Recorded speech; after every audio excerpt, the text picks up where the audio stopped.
السلام علیکم ورحمۃ اللہ تعالی وبرکاتہ۔ شہید زندہ ہیں۔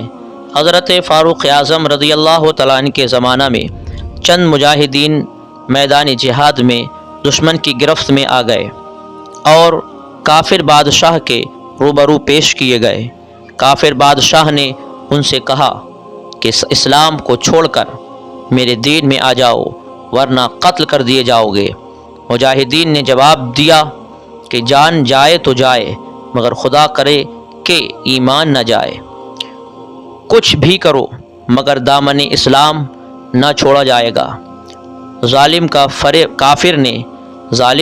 کافر نے سب کو شہید کر دیا مگر ایک مجاہد کو قتل نہ کیا اور وہ دوبارہ اسے اسلام چھوڑنے پر مجبور کیا۔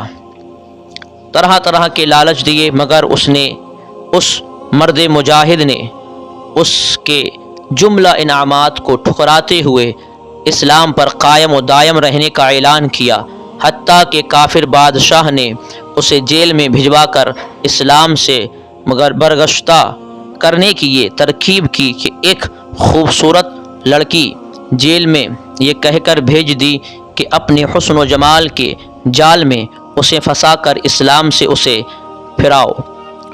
وہ لڑکی گئی تو مرد مجاہد نے اس کی طرف توجہ تک نہ کی اور قرآن کی تلاوت میں مشغول ہو گیا، اور جب محمد رسول اللہ والذین معہ تک پہنچا تو لڑکی رونے لگی اور کہنے لگی کہ مجھے مسلمان کیجیے۔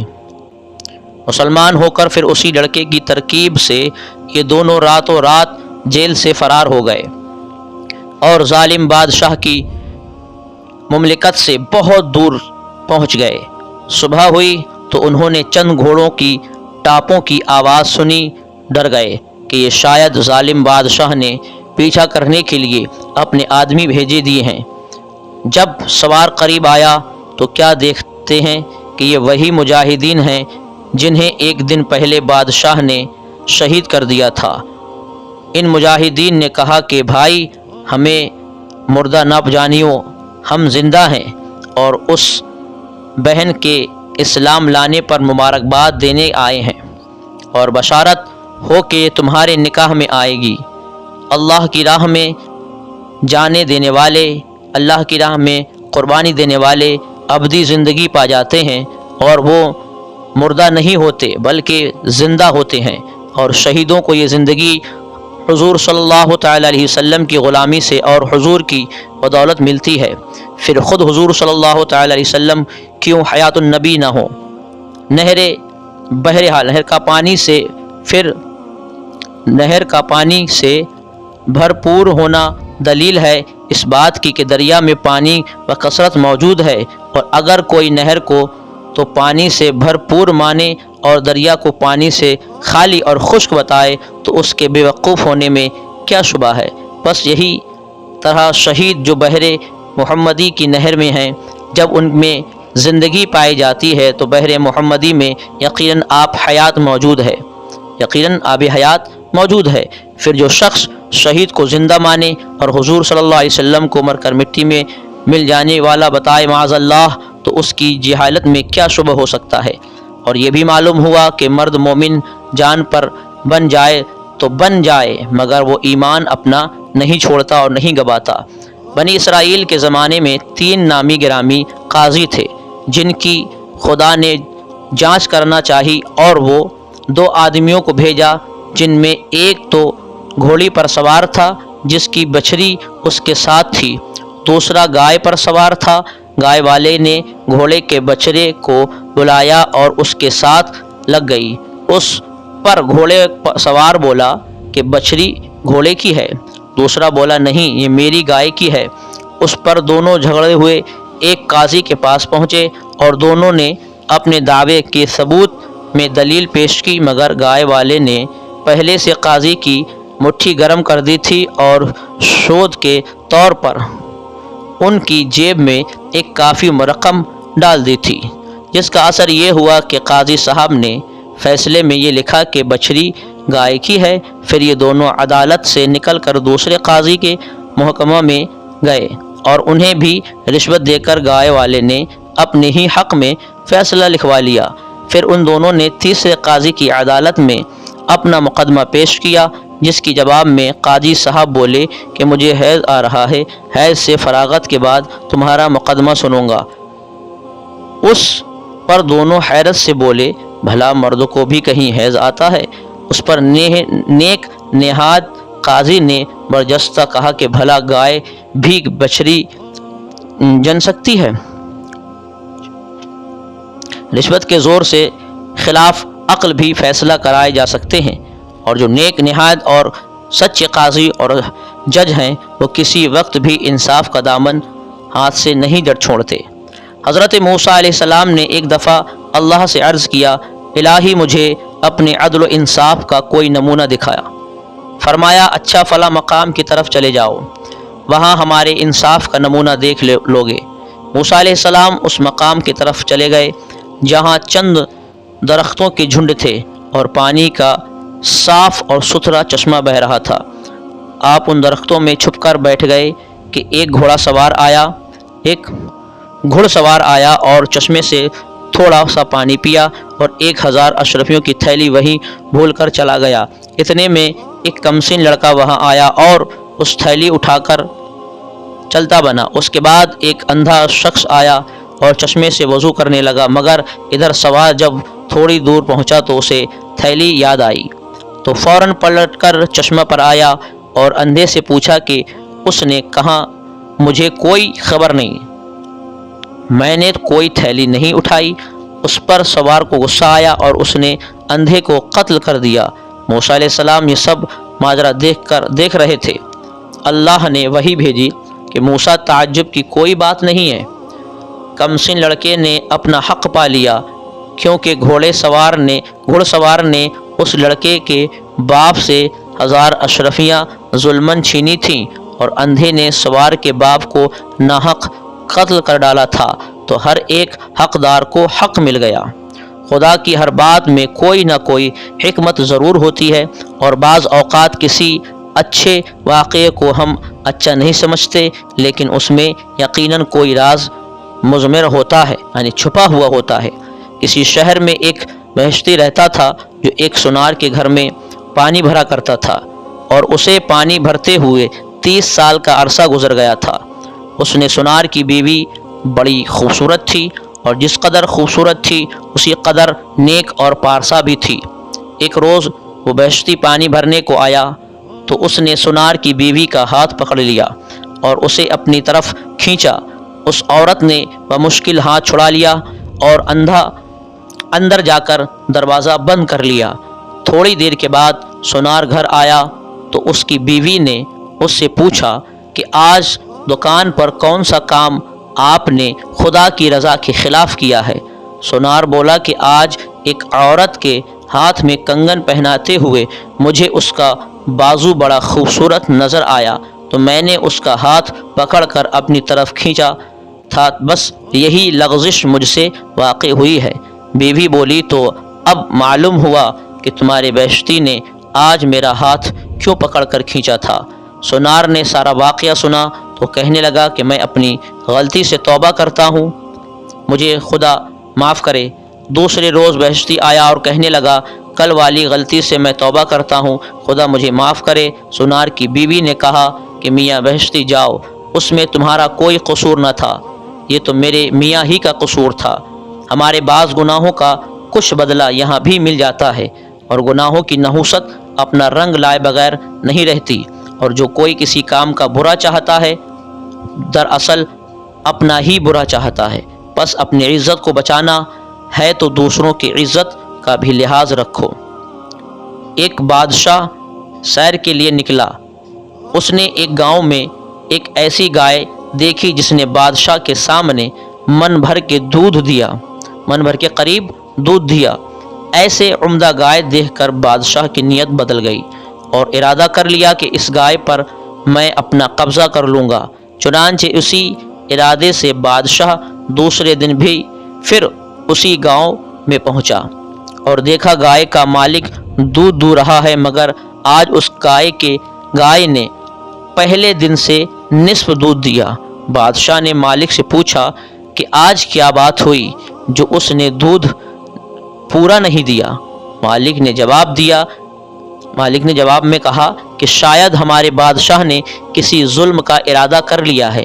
ये सुनकर बादशाह बड़ा नादिम हुआ और उसी वक्त उस गाय पर कब्ज़ा करने का ख्याल दिल से निकाल दिया। गाय ने भी और दूध देना शुरू कर दिया। इरादाए बद और जुल्म की नहूसत सारे मुल्क को बर्बाद कर देती है। बस हम सब को बुरी नियतों को और जुल्म करने की इरादों से बाज रहना चाहिए और अपने गुनाहों से तौबा करता रहना चाहिए। नौशेरवा एक बार शिकार के लिए निकला। उसे प्यास ने सताया तो एक बाग में दाखिल हुआ। बाग में एक लड़का बैठा था। उसने उससे कहा कि मुझे पानी पिलाओ। लड़के ने जवाब दिया, पानी नहीं है। बादशाह ने कहा, अच्छा एक अनार खिलाओ। वो लड़का का एक अनार तोड़ कर ले आया। अनार बड़ा मीठा था। नौशेरवा ने कहते हुए ये नियत कर ली कि ये बाग अपने कब्ज़े में कर लूँगा। इतने में अनार ख़त्म हुआ तो दूसरा लाने को कहा। लड़का एक और अनार ले आया। बादशाह ने वो खाया तो तर्श यानी खट्टा पाया। लड़के से कहा कि क्या ये अनार किसी दूसरे दरख्त से लाए हो? लड़के ने जवाब दिया, नहीं, बल्कि उसी पहले दरख्त से लाया हूँ। बादशाह ने कहा, तो फिर इसका मज़ा कब से बदल गया? लड़के ने जवाब दिया, जब से बादशाह की नीयत बदल गई। हज़रत दाऊद अलैहिस्सलाम के ज़माना में एक बुढ़िया थी। उसने एक मरतबा 3 रोटियां राह खुदा में दी और फिर आटा गूंदने बैठी। अचानक हवा आई और उसका सारा आटा उड़ाकर ले गई। बुढ़िया हज़रत दाऊद अलैहिस्सलाम के पास फरियाद लेकर पहुंची और हवा की शिकायत की। दाऊद अलैहिस्सलाम ने हवा को बुलाया और पूछा, तुमने उसका आटा क्यों उड़ाया? हवा ने अर्ज़ की कि हवा के फरिश्ते से पूछिए। दाऊद अलैहिस्सलाम ने उसे बुलाया और उससे पूछा कि तुमने उसने अर्ज़ किया कि खुदा से पूछिए। दाऊद अलैहिस्सलाम ने फरिश्ते को बुलाया, उससे इरशाद फरमाया कि तुमने भाई इसका आटा क्यों उड़ाया? ऐसा हुक्म क्यों दिया हवा को जो उसका आटा उड़ाया जाए? तो फरिश्ते ने अर्ज़ किया, खुदा से पूछिए। खुदा से पूछा, खुदा की बारगाह में अर्ज़ किया तो खुदा तबारक व तआला ने फरमाया कि ए दाऊद, हमारा कोई काम अबस नहीं होता, यानी बेकार नहीं होता। समंदर में एक कश्ती पर बड़े बड़े ताजिर जा रहे थे कि उनकी कश्ती में एक चूहे ने सुराख कर दिया और कश्ती को डूबने का ख़तरा पैदा हुआ। मैंने हवा को हुक्म दिया कि वो आटा उड़ाकर उस कश्ती में डाल दे ताकि वो लोग उस आटे से सुराख बंद कर लें। चुनांचे उन्होंने उसी आटे से सुराख बंद कर लिया और सलामती के साथ किनारे पहुंच गए। ए दाऊद, उन कश्ती के ताजरों से उनके सारे माल का 3रा हिस्सा उस बुढ़िया को दिलाओ।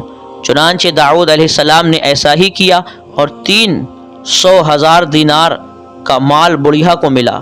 दाऊद अलैहिस्सलाम ने फरमाया, ये उसकी 3 रोटियों के सदक़े की बरकत है जो उसने राह खुदा में खर्च किया था। खुदा की राह में कुछ खर्च करने से बड़ी बरकत हासिल होती है और कई बलाएं दफ़ा हो जाती हैं। हज़रत फ़ारूक़ आज़म रज़ियल्लाहु तआला ने एक शख्स को एक इलाके का हाकिम मुक़र्रर फरमाते वक्त उससे अहदनामा लिखवाना चाहा। जब वो अहदनामा लिख रहा था तो उसका छोटा बच्चा आ गया और हज़रत फ़ारूक़ आज़म की गोद में आ बैठा। हज़रत फ़ारूक़ आज़म उस बच्चे से प्यार करने लगे। बच्चे के बाप ने कहा कि हुज़ूर, मेरे 10 बच्चे हैं मगर मैंने आज तक किसी बच्चे से भी इस तरह प्यार नहीं किया। फ़ारूक़ आज़म ने यह सुनकर फरमाया कि अहदनामा को फाड़ो दो और घर की राह लो। जिस शख्स के दिल में अपने बच्चों के लिए प्यार नहीं, वो रियाया से कब प्यार मोहब्बत से पेश आएगा। मैं ऐसे संग दिल शख्स को हाकिम नहीं बना सकता। हाकिम के दिल में रियाया के लिए शफ़क़त और प्यार का होना ज़रूरी है। हज़रत सुलेमान अलैहिस्सलाम के ज़माना में एक शख्स ने एक खूबसूरत और खुशनुमा परिंदा ख़रीदा और उसे जब पिंजरे में डाला तो एक दूसरा परिंदा उड़ता हुआ पिंजरे के ऊपर आया और अपनी ज़ुबान में कुछ बोलकर चल दिया। उसके बाद उस कैदी परिंदे ने पिंजरे में बोलना बंद कर दिया और बिल्कुल चुप साध ली, चुप्पी साध ली, खामोश हो गया। मालिक ने देखा तो सुलेमान अलैहिस्सलाम के पास फरियाद लेकर पहुंचा। हज़रत सुलेमान अलैहिस्सलाम ने वो पिंजरा मंगवाया और परिंदे से फरमाया, परिंदे, तुम्हारे मालिक ने तुम्हें कीमत से ख़रीदा है, उसका तुम पर हक़ है, तुमने बोलना क्यों बंद किया है?